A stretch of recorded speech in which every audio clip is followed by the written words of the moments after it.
¿cómo están todos? Nuevamente, muy buenos días, tardes, noches. Hemos hecho una pequeña pausa, pero ya estamos de vuelta con entrevistas singulares.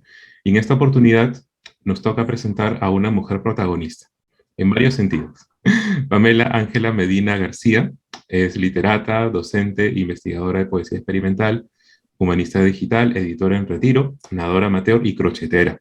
Así que fíjense la diversidad de temas que desarrolla. También ha publicado El Ojo de la Palabra, primera muestra de arte y visualidad de la poesía peruana del siglo XX. Esto fue en el año 2016. Codirige el Laboratorio de Poesía y Nuevos Medios, más Médula. Forma parte del Electronic Literature Organization. En el 2020 ganó el premio Hub Musical Chile con un proyecto en un centro cultural visual disidente en realidad aumentada. También está en este momento desarrollando su tesis doctoral sobre poesía experimental peruana. Pamela, bienvenida. Muchísimas gracias por aceptar la invitación.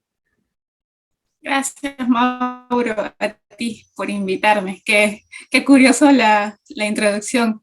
Recién cuando escuchas que alguien lo menciona, uno dice, ¿en verdad hago esas cosas? Sí, ya te has dado cuenta de que ese es un repaso grande y fíjate en cuántas cosas has estado, ¿no? Y qué bonito que hayas colocado esto, ¿no? Nadadora y crochetera. Dentro de las muchas cosas que hace un literato, a veces queda poco tiempo para hacer otras cosas, pero tú lo has incluido ahí. Me comentabas cuando hablamos hace un ratito, hace unos días, que estabas yendo a tu clase de natación. Ahora que veo tu reseña y veo que haces un poquito de crochet, lo cual me parece fantástico. Y has desarrollado diversas actividades, digamos, no solamente dentro de la investigación, sino también dentro del arte. Creo que eso es una muy buena razón para poder conversar contigo, averiguar un poquito más acerca de los temas que desarrollas. Eh, y vamos a reiterar la palabra protagonista, ¿no? Porque tú apareces dentro de los ENFJs, que estábamos hablando, es 2% de la población mundial, de acuerdo con el test de Myers-Briggs. Es un tipo de personalidad que se presenta como muy altruista, muy dinámica, que se compromete en causas buenas y que a veces tiene que tomar el liderazgo y lo hace con bastante naturalidad. Aquí yo veo dentro de tu perfil justamente eso, ¿no? Bueno, y también de lo que te conozco. ¿Qué te parece ese resultado? Bueno, al principio me sorprendió un poco, pero no porque para mí sea algo nuevo enterarme de esas consideraciones de mi personalidad, sino por saber que ya hay una prueba más que lo confirme, ¿no? Es como cuando vas al médico, uno te dice una cosa, pides una segunda opinión y la segunda opinión te dice lo mismo y tú dices, wow, ¿no? Entonces, sí, muchas características que arrojó este test y que contiene mi personalidad van por ahí, ¿no?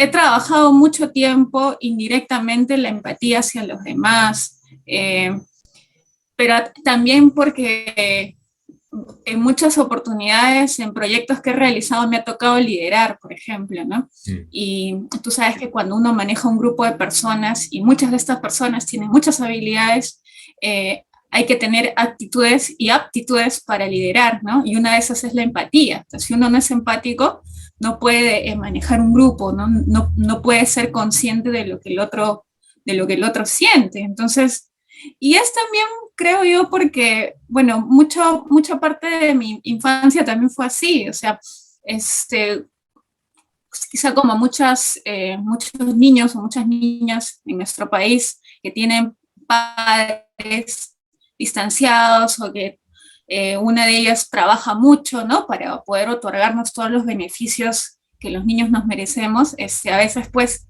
uno se forma solito, ¿no? mm. Porque a veces no hay quien te ayude a hacer tus tareas, ¿no? Entonces, esa manera en la cual me he tenido que criar por las diversas circunstancias de la vida también han generado que mi personalidad sea así, ¿no? Que tome la posta, que tome la iniciativa, ¿no? Que sea consciente del dolor del otro. Creo que también se relaciona con cierta religiosidad que tengo, ¿no? Yo soy creyente Ujú. y una característica digamos, de ser creyente, ¿no? De creer en Dios, es la empatía hacia el otro, ¿no? El amor al prójimo.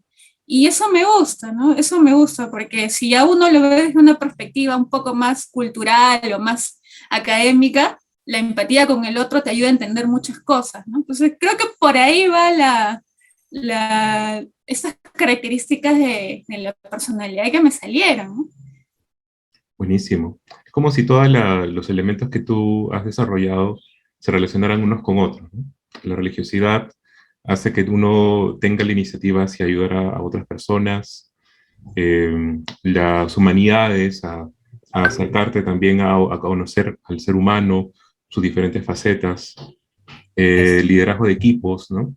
A trabajar y madurar la empatía, porque finalmente la empatía también es una habilidad, no es algo con lo que uno lo activa y lo desactiva, sino que lo va desarrollando a lo largo del tiempo, de los Sí. años.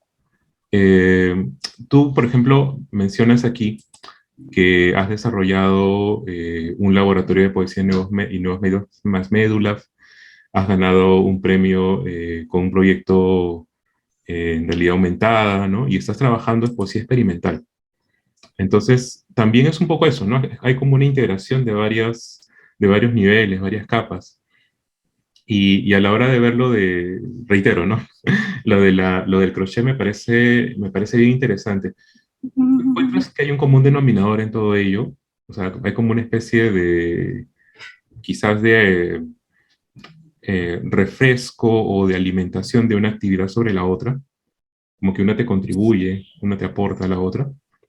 Sí, bueno, otra característica de mi personalidad es que yo soy muy inquieta, o sea, y con el paso del tiempo he descubierto que hasta soy ansiosa, yo no lo sabía, ¿no? A veces es muy difícil darse cuenta de la ansiedad, entonces, al ser muy inquieta, me aburro siempre en un solo lugar, y, y en términos ya de investigación, que es básicamente lo que yo he desarrollado en todo este tiempo, ¿no? En mi área, que es la literatura, también me aburría estudiar una sola cosa. Entonces, pero eso también se relaciona un poco con mi manera de ver la vida, ¿no? Es decir, yo hace algunos años descubrí que tenía dislexia, por ejemplo, ¿no? Ah, Que es un nivel de dislexia bajo, pero que yo me doy cuenta, ¿no? Y es curioso eso. Y yo no entendía por qué desde hace mucho tiempo siempre miraba las cosas desde otra manera. O sea, es como que mis compañeritos de colegio iban por acá y yo siempre me iba por allá, ¿no? Mis compañeros de la universidad, cuando leían algo, entendían una cosa y yo siempre entendía otra, ¿no? ujú. Y esa otra cosa que yo entendía no era mala, no era una mirada que nadie había sopesado. Entonces, la dislexia te da eso, ¿no? Por ejemplo, me ha pasado que a veces cuando voy por las calles y leo algo, a veces me como una palabra y leo otra cosa y yo me río, ¿no? Como beneficencia pública. A veces a pública yo lo leía y le quitaba la L, ¿no? Y decía otra cosa. Entonces yo me reía, ¿no? Entonces, y creo que haber descubierto esto que más personas lo tienen y no se han dado cuenta, pero ser consciente de esto me llevó a entender por qué siempre estoy buscando irme por otro lado, irme por otro lado. Y más, digamos, más mi aburrimiento hacia lo mismo, entonces todo esto ha hecho que yo esté ahí e integre varias cosas. Entonces, como siempre soy inquieta, muchas actividades que implicaban mi cuerpo y mi razonamiento las he practicado, ¿no? Por ejemplo, el crochet, la natación, ¿no? La natación, por ejemplo, es un momento en el cual yo me libero, o sea, sin darme cuenta, soy muy veloz para nadar y es porque soy ansiosa, entonces Mm. mi ansiedad la encamino en la velocidad, ¿no? Hasta casi me estuvieron por invitarme al equipo de velocistas donde practicaba natación, ¿no? Y el crochet es igual, ¿no? El crochet también es algo bastante rápido, pero también son formas de meditación, ¿no? Y creo que eso sopesa un poco con la carga que uno tiene también cuando enseña y cuando trabaja, ¿no? Entonces, eso es una de las cosas que me gusta, ¿no? Mi mente se dispara a varios lados, pero ya con respecto a los proyectos que he tenido, yo soy muy amiguera. Me gusta tener amigos. últimamente con la pandemia no tengo muchos amigos, ¿no? Pero y estos amigos que tengo hacen distintas cosas. Incluso tengo amigos de diversas posturas políticas, que tú Mm. dirás, ¿cómo es posible, no? Y yo tengo amigos así, y entonces al tener esta empatía hacia los demás, al poder vincularme con varias personas, esto pues se traslada a mi personalidad y es por eso que hago varias cosas, ¿no? Que tengo proyectos interdisciplinarios. Por ejemplo, Más Medulab, que es el laboratorio que tengo con Michael, con Michael Hurtado, él es matemático, por ejemplo, Mm. ¿no? Y yo soy literata, ¿no? Entonces, si no hubiera empatía y no hubiera dinamismo para entablar algún tipo de vínculo, para poder dialogar con alguien, no podría haber tenido este laboratorio, ¿no? Que combina humanidades, literatura, matemática y tecnología, ¿no? Y es curioso porque Michael también se aburre muy rápido, ¿no? O sea, es alguien que también siempre está haciendo algo, ¿no? Entonces, eso es, digamos, la explicación de por qué hago tantas cosas va por eso, ¿no? Un poco por mis facilidades para ser amigos, por mi capacidad de aburrimiento, esta suerte de tedio vitae que yo tengo, ¿no? Es un tedio vitae así como que, o sea, la vitalidad de aburrirse siempre, ¿no? A mí me gusta eso, ¿no? Siempre estoy aburriéndome de algo y me voy para otro, me salto, ¿no? Y si ahorita estoy investigando poesía experimental, es muy probable que más adelante investigue otra cosa, ¿no? Y luego otra cosa. Por ejemplo, estuve haciendo un curso de diseño de modas, porque el diseño de modas también me gusta, ¿no? Me gustaría terminarlo, después me gustaría estudiar otra cosa, ¿no? Pero la vida no acaba ahí, No acabo ahí. entonces tengo que seguir, ¿no? A paso lento, ¿no? Pero es una explicación de lo que me consultabas, ¿no? Sí, eso me parece bien interesante porque, o sea, para mucha gente, por ejemplo, la ansiedad puede ser un problema y lo pueden ver como un problema fuerte, ¿no? Dependiendo de de qué perspectiva tengan, pero tú estás capitalizando eso, ¿no? De alguna manera, o sea, tengo esto y lo aprovecho para poder cumplir, digamos, con mis metas, poder establecer relaciones sólidas con la gente, de ir desarrollando cosas nuevas, distintas, ¿no? Y eso es algo que, por ejemplo, te comentaba antes de la entrevista, también he visto que tienen en común las otras dos mujeres protagonistas que van a aparecer a continuación, ¿no? O sea, una tiene 44 años y ha hecho postdoctorado, ha estado trabajando en diferentes países, ha estado haciendo N cosas, ¿no? La otra se ha dedicado a la pintura, a la educación especial, ¿no? Que es un campo bien, bien complejo, pero ahí está, ¿no? Entonces, y cuando pienso en tu caso, siendo tan joven y haciendo tantas cosas, uno dice, oye, ¿qué tamaño debe tener tu currículum, no? Pero, pero eso está también, ¿no? Allí presente. Eh, y hay algunos puntos concretos, ¿no? Creo que dentro del campo de la literatura, por lo menos es lo que pasaba en San Marcos, tú eres de Villarreal, pero en San Marcos yo recordaba que más o menos el 90% de la gente que estudiaba literatura se dedicaba o a escribir narrativa o a hablar acerca de narrativa. Y más bien el 10%, un poco menos, se dedica a analizar o a escribir poesía, ¿no? Y tú estás en ese porcentaje que imagino que en la vida real debe ser parecido. Sí. Eh, entonces, dentro de una carrera que es poco atractiva, digamos, económicamente, o por lo menos es lo que la sociedad nos dice, este, uno elige encima el espacio más reducido que viene a ser la poesía. Yo también hice mi tesis sobre poesía, entonces tengo ahí, digamos, mis tablillas de la ley, ¿no? Dentro del tema de la poesía, no puedo hacer esto, no puedo hacer esto, yo me relaciono con esto de acá. Hay como principios, ¿no? Para seguir en esa línea tienes que tener como un apostolado. Entonces, me gustaría que nos comentes un poquito acerca de eso, de tu experiencia con la poesía. Qué buena, qué buena manera de introducirlo, porque lo que tú comentas también me pasaba en mi universidad, en la vida real, ¿no? Y de hecho es curioso porque yo veía que varios de mis compañeros de la universidad iban a dedicar sus tesis a analizar una novela, ¿no? Mm. O un conjunto de cuentos, o, o analizar, y que esto es otra característica de los literatos, ¿no? La representación de tal en tal obra, ¿no? Mm. Y ahí se queda. Entonces, como te decía, yo no sé por qué yo no sé si es porque, o sea, creo que es inconsciente, pero siempre me ha gustado saltarme lo normal. No lo sé, habrá sido por alguna presión de niña que habré tenido, ¿no? No tengo idea, ¿no? Pero incluso pienso que tiene algo que ver con mi propia estructura física, ¿no? ¿Por qué?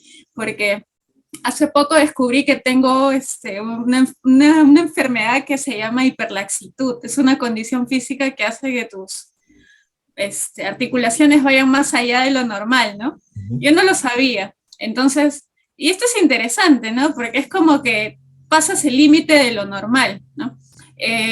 Y pienso que si ya lo llevo a mi personalidad, creo que se relaciona un poco, ¿no? Porque también veía que el 90% de compañeros iba a dedicar a la narrativa, ¿no? Y yo como una lectora de poesía y como alguien que le gusta siempre meterse en problemas, ¿no? y, y asumir retos, siempre me iba por lo que nadie aceptaba. O sea, acá está la lista de temas, ¿no? Todos mis compañeros iban a la narrativa y yo me iba a la poesía, ¿no? Mm. Entonces, y es también un poco porque siempre hablaban de lo mismo. Entonces, a mí eso no me gustaba porque sentía que me limitaba mucho, ¿no? Y más todavía que limitaba algo que a mí me gustaba, ¿no? Eh, Ahora, lo que me parece curioso es que incluso la manera en la que yo estudié la poesía no es una manera, no es una manera habitual, porque mi enfoque en estudio de poesía fue interdisciplinario, ¿no? Hice que dialogue con las artes plásticas. Y Ujú. eso tiene una explicación, ¿no? Yo hace mucho tiempo quería ser poeta, por eso leía mucha poesía y me gustaba la poesía, pero también siempre quise ser artista plástica, porque me gustaba la pintura. Tuve muy buena formación escolar en artes plásticas y también muy buena formación escolar en manualidades, ¿no? Porque hay que hacer tijera, crochet y coser. Entonces, como estas dos cosas no las pude conseguir, digamos, de cierta manera, me incliné por otra de mis pasiones, que es leer. Entonces, cuando ya me toca investigar, analizar, combino estas cosas que siempre me han gustado, que son las artes plásticas y la poesía, ¿no? Entonces, es como que soy yo siempre intentando recuperar aquellas cosas que siempre me han gustado, ¿no? Entonces, en el fondo creo que es eso, ¿no? Un poco el aburrimiento que te decía, pero también una forma de recuperar aquello que me gustaba. Y aquello que me gustaba, como te habrás dado cuenta, es diverso. Entonces, es por eso que me gusta la poesía, ¿no? Es un género que, mira, si bien he terminado la universidad y he estudiado posgrados, hace poco recién entendí por qué me gustaba mucho la poesía, ¿no? Y es porque la poesía es una construcción del lenguaje, ¿no? Y el lenguaje es muy poderoso. Entonces, yo siento que estas características no se pueden apreciar mucho en la narrativa, a menos que sea un proceso experimental, ¿no? Pero en la poesía todo es lenguaje. Y eso me gusta, ¿no? Y ese es el motivo por el cual me dediqué a estudiar poesía, ¿no? Por el cual me gusta y el motivo también por el cual lo entrecrucé con otras experiencias como las artes plásticas. De ahí que me gusta Eyerson, por ejemplo, ¿no? O sea, de ahí que le haya dedicado gran parte de mi vida a investigar la obra de Eyerson, que Eyerson es pues el ejemplo de autor que transita por varios géneros, ¿no?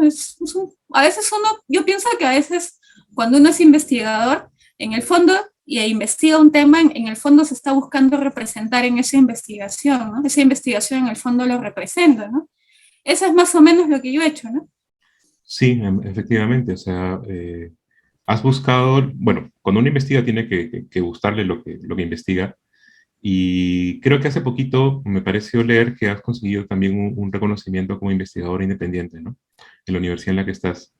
Entonces, eso me parece maravilloso porque efectivamente nosotros adolecemos de trabajos muy convencionales, o sea, temas muy convencionales, como tú decías, la representación de tal cosa, de tal tema o de tal personaje en tal novela, de fulano, de tal. Y para hacer eso, pues, ya hemos visto bastante dentro de las monografías de pregrado, Sí. de lo que los mismos profes nos han enseñado todo el tiempo, ¿no? Entonces, ¿cuál es el aporte científico que tiene si estamos haciendo más o menos la misma plantilla, dentro de los mismos parámetros, dentro de los mismos factores, ¿no? Así no tendría gracia investigar. O sea, sería una Sí, actividad totalmente mecánica, ¿no? sí. Y eso, claro, tiene bastante correspondencia. Otra de tus... Ahora, yo me tomo muy en serio la investigación, ¿no? Justo por lo que tú dices, ¿no? O sea, aportar y hacer ciencia. Porque, por ejemplo, este fondo que acabo de ganar es para una investigación que plantea un tipo de traducción no convencional que se llama transcreación. Y es algo que yo estoy aplicando a una obra. Entonces, eso es, si ya lo ponemos en otros términos, ¿de dónde sacaste este tema, no? Pero justo es por eso, ¿no? Porque como el cariño y el amor que le tengo a mis colegas investigadores, eh, digamos, esto que he propuesto es como que es algo raro, ¿no? Además es insular este tipo de investigaciones en la literatura peruana, ¿no? La transcreación poética, o sea, cómo traduces un poema experimental a otro idioma. Entonces, es eso que tú comentas, ¿no? Porque precisamente a mí me gustaría que lo que yo investigo no sea lo que los demás hacen, pero no por un ánimo de resaltar, sino por un ánimo de abrir un camino para personas raras como yo. O sea, yo estoy segura que por ahí hay un estudiante o hay un investigador que dice, oye, pero nadie ha hecho esto. Es más, no hay bibliografía para esto, ¿no? Entonces, yo me he sentido así. Entonces, si alguien abre el camino, otros más pueden ir explorando por él. Entonces, a eso, a eso iba un poco también con la empatía, ¿no? Yo siento que hay más personas como yo, porque yo me he sentido varias veces en la universidad, me he sentido muy relegada. O sea, primero discriminada en algún momento por ser mujer, pero en otro momento, saliendo de esa discriminación, me sentía incluso relegada por estudiar poesía, ¿no? Y luego cuando estudié poesía me seguía sintiendo relegada porque estudiaba poesía en relación con las artes plásticas, ¿no?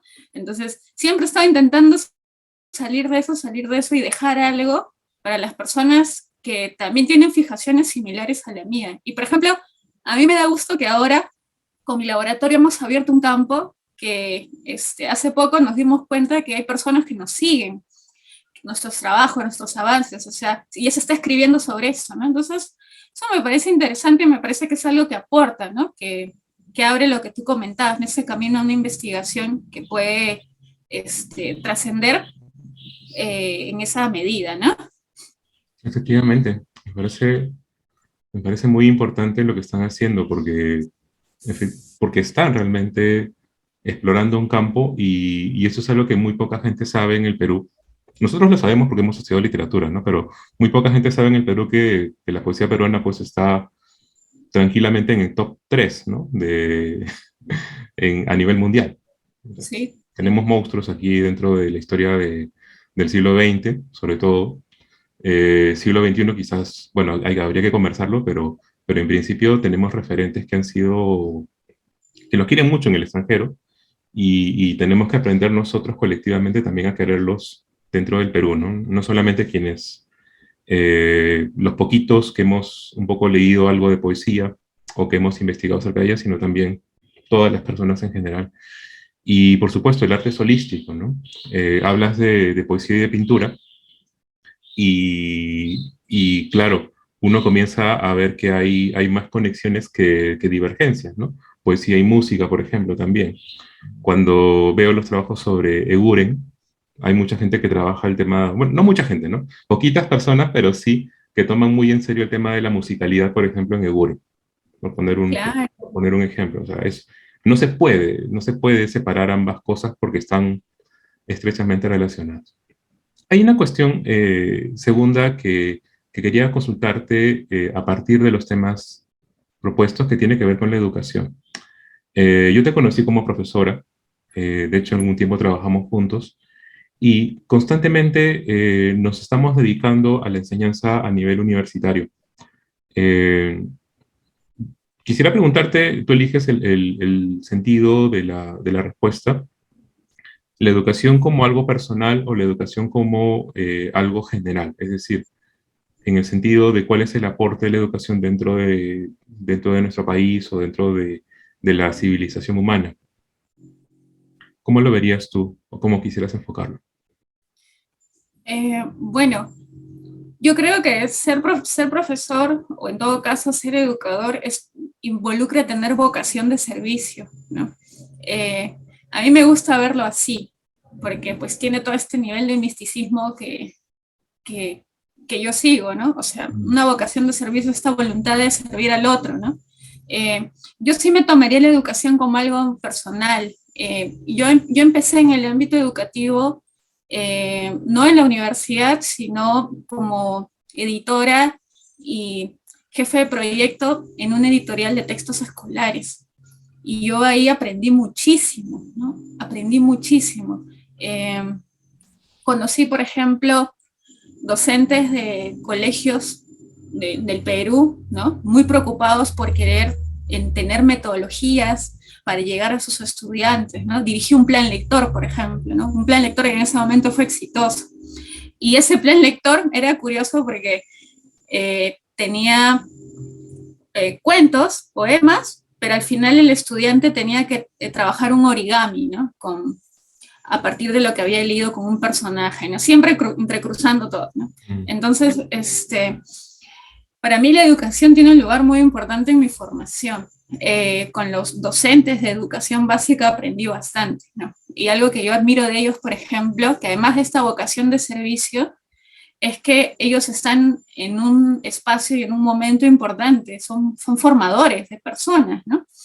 Y yo creo que ahí hay una gran responsabilidad, ¿no? Es por eso que a mí el tema de la educación me gusta mucho, ¿no? Porque además siento que muchos de nosotros como profesionales, más todavía los humanistas, ¿no? O los que hemos estudiado carreras puras, tendríamos que lograr o que buscar que lo que hemos aprendido llegue hacia los demás. Y estas otras personas son los niños y los profesores que los forman, ¿no? Y eso es algo que me gusta de la educación, la capacidad formadora. A mí como investigadora me gustaría que lo que yo escribo pueda llegar a un profesor y que lo pueda entender un estudiante, ¿no? O sea, me gustaría. Y ya en el ámbito universitario, todavía sigo pensando que ahí también es, sobre todo en los primeros años, que es básicamente donde yo he enseñado, también hay un espíritu de formación, ¿no? Y de servicio a ellos, ¿no? Entonces, para mí la educación sí me la tomo muy, muy personal, ¿no? Me siento muy involucrada, ¿no? Porque además siento que es una responsabilidad y si en algo se puede aportar, es estupendo, ¿no? Yo he sentido mucha satisfacción cuando nuestros estudiantes, seguro te ha pasado a ti, te agradecen por algo, ¿no? O al finalizar el curso te dicen, profesora, yo era un cero a la izquierda redactando, pero como usted he aprendido mucho, ¿no? Ya sé ordenar mis ideas, ¿no? O en algún momento recibí el comentario de un estudiante que me decía, un estudiante, supongo que mayor que yo, porque he dictado también a estudiantes mayores, me decía, profesora, yo siempre que llego de trabajar llego cansado, pero cuando la escuchaba en clase me animaba, ¿no? Entonces, esas, o sea, no tengo lenguaje para explicar lo que uno siente con eso, ¿no? Para mí es increíble, ¿no? Es algo que no lo puedo comparar, ¿no? Entonces, tiene mucho significado, ¿no? Esto, ¿no? Este ámbito, ¿no? Sí, porque, o sea, nosotros estamos enseñando, por ejemplo, a redactar mejor, a que ellos se expongan con solvencia y todo esto, pero el proceso va mucho más allá, ¿no? Para ellos y para nosotros es una realización. Así como hablabas, por ejemplo, de la relación entre el cuerpo y la forma de pensamiento, yo creo que también el hecho de que compartamos una experiencia educativa de valor, hace que ellos tengan una voz que no tenían antes, Así ¿no? es. Hay mucha gente que está buscando eso, ¿no? O sea, me quiero comunicar con alguien, quiero relacionarme con personas, y la educación te permite todo esto, ya sea entre los pares, ya sea con la profesora, con el profesor. eh, eh, Comienzas a ver que tus ideas pueden tener una repercusión, ¿no? Un valor dentro de un espacio social. Así es. Y eso es algo que, por ejemplo, yo conozco a varias personas exitosas que han armado su empresa y todo, pero no han tenido la posibilidad de completar su formación superior. Y siempre que conversamos, miran con mucha admiración el hecho de que alguien se haya formado como profesional. Porque sienten que esa oportunidad, yo creo que sobre todo la parte social, la parte de poder procesar las ideas, madurarlas, convertirlas en una realidad, digamos, más allá de lo netamente económico, productivo, ellos lo han percibido así y por esa razón buscan, ¿no?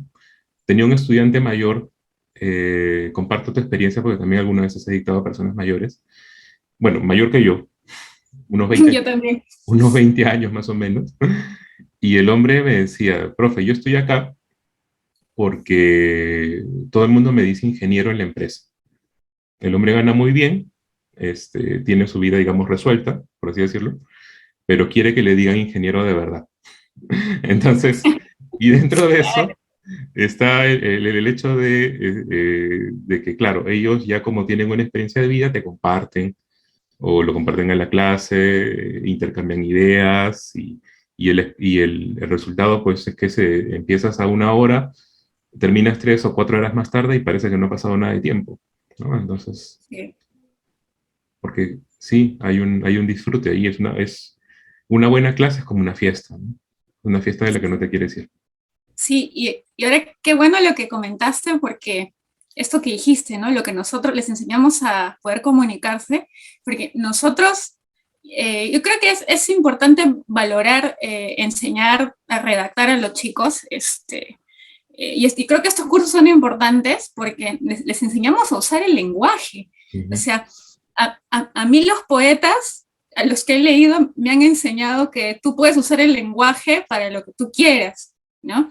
Y los poetas son los que encuentran esa maestría y destreza para con una imagen hacerte entender algo. Esa experiencia de leer poetas me hace entender que cuando yo enseño a redactar, en el fondo les estoy enseñando a usar el lenguaje y si ellos quieren pueden usar el lenguaje para decir lo que les nace, lo que desean expresar, pero también usar el lenguaje es tener un pensamiento ordenado, lógico, ¿no? Ujú. Y cuando uno entra a la clase y les dice eso, automáticamente los estudiantes se resetean, ¿no? Yo entro y les digo, lo que tú escribes o los textos, las palabras, no son inocentes, ¿no? Tú les dices eso y ellos disparan, ¿no? O sea, ¿cómo así, no? Entonces, y ahí pues uno que ha estudiado literatura, humanidades, ¿no? Que sabe que el signo es ideológico, ¿no? Encuentra las maneras de explicarle y ellos dicen, wow, ¿no? Yo no sabía que mis palabras pueden tener ese impacto, ¿no? Y yo les digo, imagínate si tú juntas esas palabras, formas una oración, escribes un texto, ¿no?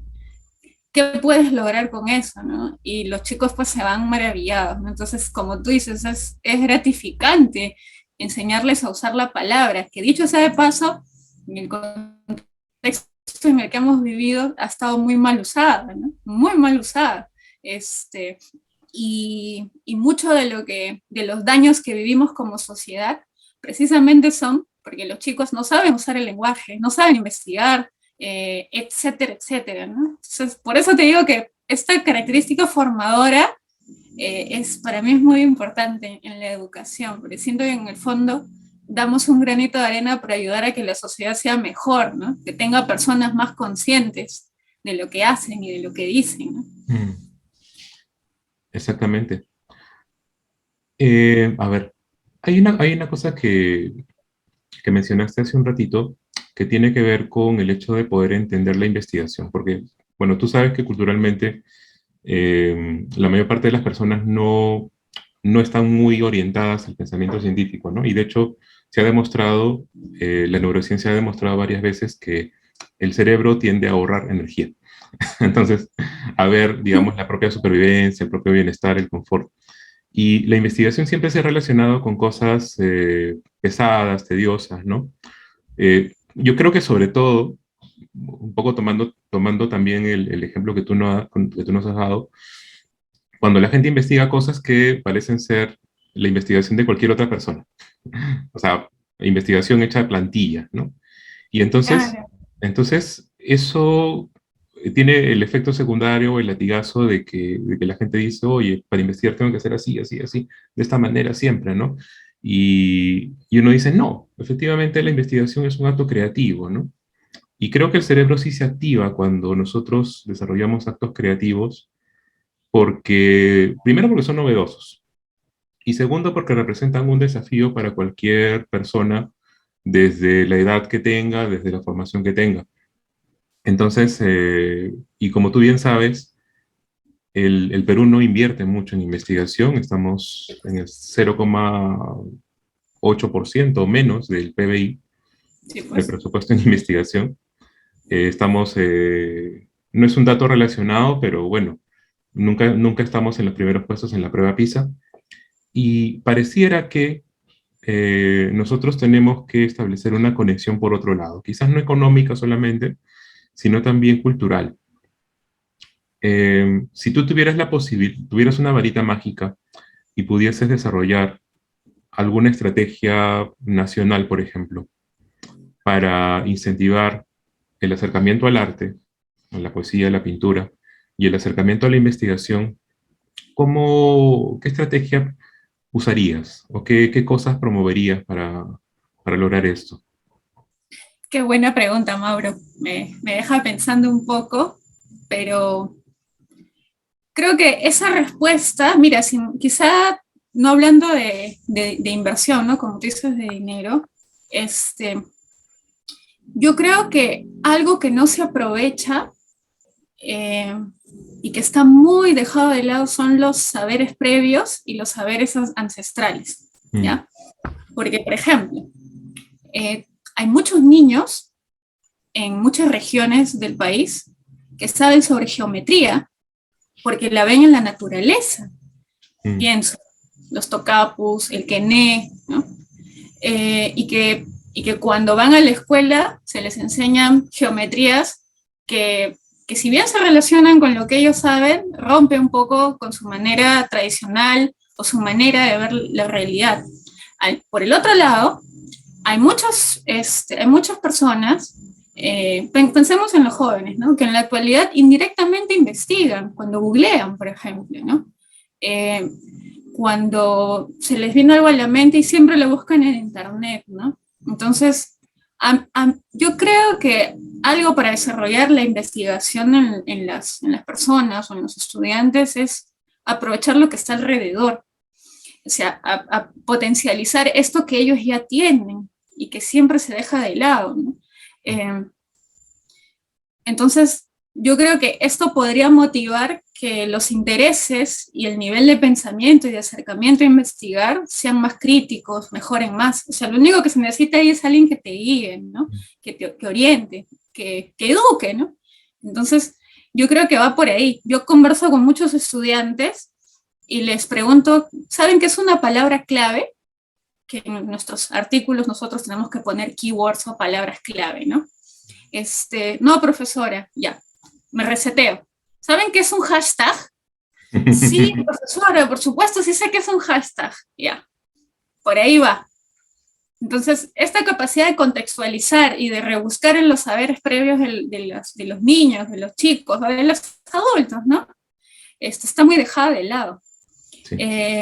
Si uno quisiera enseñar matemáticas, ¿no? Que es algo que he aprendido con Michael, si uno quiere enseñar matemáticas en provincias, ¿no? Sobre todo en zonas vulnerables, donde los chicos están expuestos a la naturaleza, hay maneras de enseñar matemática. Hay formas de descubrir tecnologías, ¿no? Que pueden potencializar lo que ya saben. El problema está en que nosotros no aprovechamos eso. Entonces, si yo tuviera una varita mágica, pondría o haría, digamos, o generaría que nos demos cuenta más de lo que ya hay para trabajar sobre eso. O sea, hay materia prima intelectual en todos nosotros, ¿no? Más todavía en el Perú. O sea, ya investigando un poco, por ejemplo, sobre la poesía del mundo andino, eh, pero es que es increíble, ¿no? Nosotros hemos utilizado muchas cosas para expresarnos, ¿no? Pero muy poco se pone atención a ello, ¿no? Entonces, yo creo que esa puede ser una forma, ¿no? Una de las tantas formas. Sí, yo creo que es una apuesta ganadora. Porque sí, lo bueno que tiene Perú es que siempre tienes de dónde agarrar cosas diferentes, ¿no? Totalmente. Cultura, formas de pensamiento, cosmovisión, lenguas, ¿no? Por último, o sea, y la lengua también es otro asunto, ¿no? Porque estamos segundo puesto a nivel latinoamericano en número de lenguas originarias, porque hay mucha gente que necesita ser incluida, ¿no? Y lo que tú dices en educación es perfectamente aplicable a la sociedad también. Si soy de una tribu amazónica cuyo número de hablantes es 300 o 400 personas y quiero una atención pública de salud, de transporte, de educación, me voy a enfrentar a todo un aparato que está constituido para otro mundo, ¿no? Exacto, Entonces, exacto. para otra realidad. Y eso es complicadísimo en varios aspectos. Estaba viendo ayer estaban pasando un documental, no un documental, un reportaje sobre unos chicos que estaban usando no internet, no televisor, sino radios solares, ¿no? Porque era la única forma que tenían para tener algunas clases dirigidas, digamos, ¿no? Eh, Wow. Respecto de ello, justamente nosotros hemos estado trabajando 2 años, o casi un poquito más ya, de manera virtual, desde marzo, ¿no? Del 2020, menos de 2 años todavía, pero de alguna manera nos hemos ido acostumbrando y observando también las diferencias cualitativas, las ventajas o las desventajas que tiene la virtualidad. Eh, ¿Tú qué consideras que podría hacerse en caso eh, de una situación como esta, ¿no? O sea, ¿cuáles son las lecciones aprendidas para poder gestionar mejor una educación escolar, universitaria, ¿no? De posgrado, a distancia? Sí, bueno, la pandemia ha sido violenta y abrupta por varios lados, ¿no? Eh, y una digamos, del camino vertiginoso que nos ha traído la pandemia ha sido precisamente saltar a la digitalización muy rápido, ¿no? Y pues la virtualidad y la educación a distancia, ¿no? Eh, Mira, a mí me parece lo que me gusta de dictar a distancia y de esta modalidad de educación es la posibilidad de que tengas estudiantes en diversas partes del país, ¿no? Que estén conectados a clase, ¿no? Eh, pero lo que no me gusta es la conectividad, ¿no? Es malísima en nuestro país, es malísima, ¿no? Eh, Eso me parece terrible. Pero, digamos, por el otro lado está la posibilidad de la ubicuidad. La otra es la posibilidad de trabajar colaborativamente. Yo hago con mis estudiantes, trabajen colaborativamente, ¿no? A través de aplicaciones que el Internet nos da, ¿no? Eh, Otra cosa que he visto y que me ha gustado, porque tengo familiares que son educadores, es que los estudiantes están involucrando a sus padres Mm. para seguir su clase. O sea, los papás les graban el video que la profesora les pide, ¿no? Los papás le leen la lección, ¿no? Entonces, hay una forma de integración entre las familias y la educación. Entonces, estas lecciones que deja la pandemia y que deja la educación virtual me parecen relevantes, ¿no? Creo que es algo que no se debería dejar de lado, ¿no? Que no se debería descuidar. Lo otro es que sin darnos cuenta, o mejor dicho, la pandemia ha generado que tengamos la necesidad de apelar a otras habilidades. Por ejemplo, la de alfabetizarnos digitalmente. O sea, ahora más que nunca, nuestros padres, nuestros hijos, saben no solo encender una computadora, usar internet, saber cuando el wifi no está bien, saben usar aplicaciones, utilizan el celular de una manera más útil, ¿no? Porque yo sé que hay muchos estudiantes que no tienen computadora y todo lo recibían por el celular, ¿no? Entonces el celular dejó de ser un objeto de comunicación o de acceso a internet o redes sociales, no se convirtió en un dispositivo educativo, ¿no? Entonces, yo creo que estas lecciones deben quedar presentes más adelante. Ahora, no sé cómo será los siguientes años, pero creo que se va a optar por la semipresencialidad, ¿no? Entonces, el trabajo colaborativo, el uso diverso de una computadora, la valoración del tiempo de conexión, la inclusión de la familia en la educación, o la posibilidad de hacer videos, audios, editar, de emplear habilidades que los chicos ya utilizan para editar su TikTok o su Instagram, creo que debe permanecer, ¿no? Creo que eso debería quedar, digamos, en el ámbito educativo, ¿no? Otras cosas se deberían mejorar, ¿no? Pero eso me parece relevante. Eso creo que es algo que nos ha dado la pandemia, que hay que valorarlo, ¿no? Sí, como dicen los administradores, es una oportunidad. Efectivamente. Sí, es una oportunidad. Sí, es una oportunidad porque es como lo que señalabas hace un ratito, ¿no? La conexión entre la realidad del estudiante, en este caso, en temas de editar videos, en subir un video a YouTube, a TikTok, y aplicar esas habilidades en el tema educativo, ¿no?